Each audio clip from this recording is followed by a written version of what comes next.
Hello students, welcome to your biology class. तो आज हम एक नया चैप्टर शुरू करने जा रहे हैं जिसका नाम है एवोल्यूशन।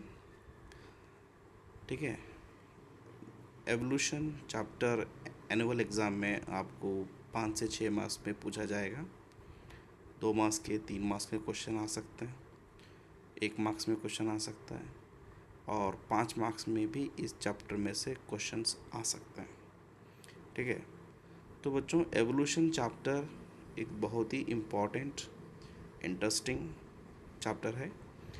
हमारे पिछले चैप्टर जो था प्रिंसिपल ऑफ इनहेरिटेंसी एंड वेरिएशन, उसके बाद ये चैप्टर, इससे पहले एक चैप्टर है मॉलिक्यूलर बेसिस ऑफ इनहेरिटेंसी, जिसको मैंने स्किप किया है।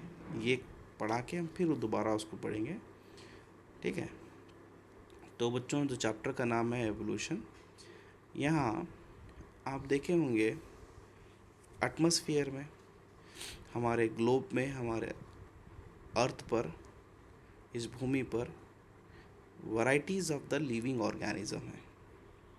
ठीक है। आप देखिए, ज़मीन पर there are many different kinds of living organisms. तो यहाँ समझाने वाली या समझने वाली बात यह है कि ये डिफरेंट ऑर्गेनिजम्स कहाँ से आए या फिर इनमें वैरायटी कैसा बनी। इस चीज़ को समझाने वाला, इस चीज़ को समझने वाला कॉन्सेप्ट को ही हम कहते हैं एवोल्यूशन। साइंस कहती है कि जितने भी वैरायटी के लिविंग ऑर्गेनिजम्स है, from ant to elephant, different kinds of living organisms are evolved, यानी कि निकल कर आए। ठीक है। यानी कि formed, they formed from another one living organism is developed by another living organisms. This is said by science under the concept evolution.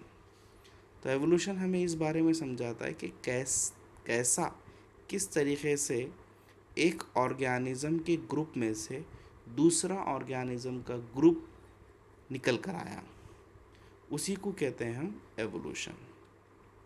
तो कब हुआ, कहाँ हुआ, कैसा हुआ, ये क्या अभी चल रहा है, इसको समझाने वाला चैप्टर है ये एवोल्यूशन।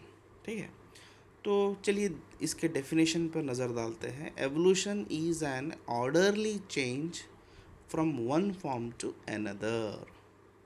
देखिए बच्चों, कितना आसान है ये। एवोल्यूशन का मीनिंग ये है, इट इज़ ऑर्डरली चेंज, यानी कि सीक्वेंस है, वहाँ पर कुछ भी आड़ा टेढ़ा चेंज नहीं होता, वन बाय वन, एक में से दूसरा। जैसे कि हम जब बात करेंगे डेवलपमेंट की, तो लाइफ ज़मीन पर पहले पानी में थी, यानी कि ओशंस में थी, फिश में थी। फिश में से निकल कर आए फ्रॉग, फ्रॉग में से निकल कर आए रेप्टाइल्स, रेप्टाइल में से एव्स और मैमल्स निकले। तो ये एक ऑर्डरली चेंज है, unicellular to multicellular, unicell to tissue, tissue to multi, multi to organ, organ to organ system. हमारे लास्ट ईयर में आप सुने होंगे एनिमल किंगडम चैप्टर में हम पढ़े थे। तो evolution said about orderly changes of living organism from one form to the another, such concept is called evolution. ठीक है। तो जब हम बात लिविंग ऑर्गेनिज्म क्रिएशन की कर रहे हैं, अब फॉर एग्ज़ाम्पल आपको मैं बोलूँगा कि मैमल्स, पहले मैमल्स आए, मैमल्स, एवोल्यूशन कहता है मैमल्स किस में से आए, यानी कि मेमोरी ग्लैंड वाले मैमल्स जो होते हैं, हाथी, घोड़ा, ठीक है, इनमें जैसे कि इंसान भी होता है, they are evolve from reptiles. Reptile are came into existence by amphibians. Amphibians are came into existence by fishes. Fishes are came into by non-chordate. Non-chordate by multicellular. Multicellular by single cell. देखिए, यही evolution है। Evolution क्या कहता है, एक group में से दूसरा ग्रुप निकल कर आने को कहते हैं हम एवोल्यूशन। ठीक है। तो अब यहाँ समझने वाली बात ये है कि हु इज़ द फर्स्ट, इस धरती पे फर्स्ट कौन आया, फर्स्ट लाइफ कैसा बनी। यहाँ पे देखिए, ओरिजिन ऑफ लाइफ। भाई एक ग्रुप में से और एक ग्रुप आने को ओके फाइन एवोल्यूशन कहते हैं, but who is the first, first धरती पे लाइफ कैसा आई, ये समझने के लिए, ये समझाने के लिए हमारे पास कई सारे थेरीज है। Those theories are telling how evolution takes place on the earth. So उसी में एक थेरी का नाम है बिग बैंग थेरी। तो बिग बैंग थेरी क्या समझाती है कि इस यूनिवर्स कैसा बना, हमारी धरती भूमि कैसा बनी, इस पे पानी कैसा आया, इस पे ऑक्सीजन कैसा आया, समझाती है बिग बैंग थेरी। और भी कई थेरी है जो लाइफ कैसा ज़मीन भूमि पे आई बोल के समझाए वो लोग। So let us big bang theory, origin of life. Examination में 3 मार्क्स के लिए पूछती है ये थेरी, पूछे जा चुकी है, बहुत rare, it is not so much important, बहुत रेयर, कम पूछा गया है। So what it states that universe originate about 20 million years ago by a single huge explosion। देखिए बिग बैंग थ्योरी समझाती है ओरिजिन ऑफ यूनिवर्स के बारे में, जो कि एक बड़ा सा ह्यूज एक्सप्लोजन हुआ था, ठीक है, जहाँ पर गैसेस, पहले गैसेस के क्लाउड्स थे, उन गैसेस के क्लाउड्स में बड़ा सा ह्यूज स्फोटक हुआ, जहाँ पर बारीक बारीक पीसेस बन चुके थे, उनमें से ही गैलेक्सी एंड स्टार्स प्लानिट बनकर आए। So the earth was formed about 4.5 billion years ago. Earth कब बना हमारा? 4.5 billion years ago, Milky Way galaxy में, आप जानते हैं। एंड उस समय, इस समय जब अर्थ बना, there was no atmosphere, atmosphere नहीं था on the early earth. Water vapour थे,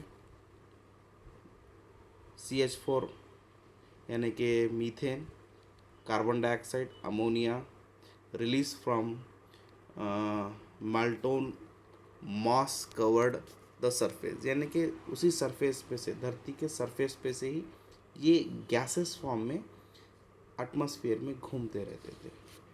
then there was no ozone layer, so UV rays directly from sun broken water into H2O, यानी कि गैसेस को ब्रोकन डाउन करके वो H2O अलग कर दिए, हाइड्रोजन अलग, ऑक्सीजन अलग। देन ऑक्सीजन कंबाइन हो गया मीथेन के साथ, अमोनिया के साथ, to form water and carbon dioxide. फिर वही ऑक्सीजन से ओजोन लेयर जैसी चीज़ भी बन गई। As the earth cooled and cooled, water vapour एक जगह जमा होकर क्लाउड हुए and they fall as a rain. तब रेन मिलियन सालों तक, मिलियनों सालों तक रेन होने लगी, तब जाके बना ओशन। और उस ओशन में फर्स्ट टाइम लाइफ अपीयर हुआ, जो कि 4 बिलियन ईयर्स एगो लाइफ भूमि पर नज़र आया, ठीक है। तो ये statement according to big bang theory का है। लेकिन हमारा क्वेश्चन जो था, ओरिजिन ऑफ लाइफ, लाइफ कैसा बनी, बिग बैंग थ्योरी में एक्सप्लोजन हुआ, अर्थ बना, ऑक्सीजन बना, वाटर आया, यही एक्सप्लेनेशन है। लेकिन how the life was originated on the earth surface will be clear in our next chapter as the theory of origin of life, ठीक है। ओके, ये जो दिखा रहे हैं आपको, इतना इतना ही आज नोट्स लिख लीजिए। Thank you.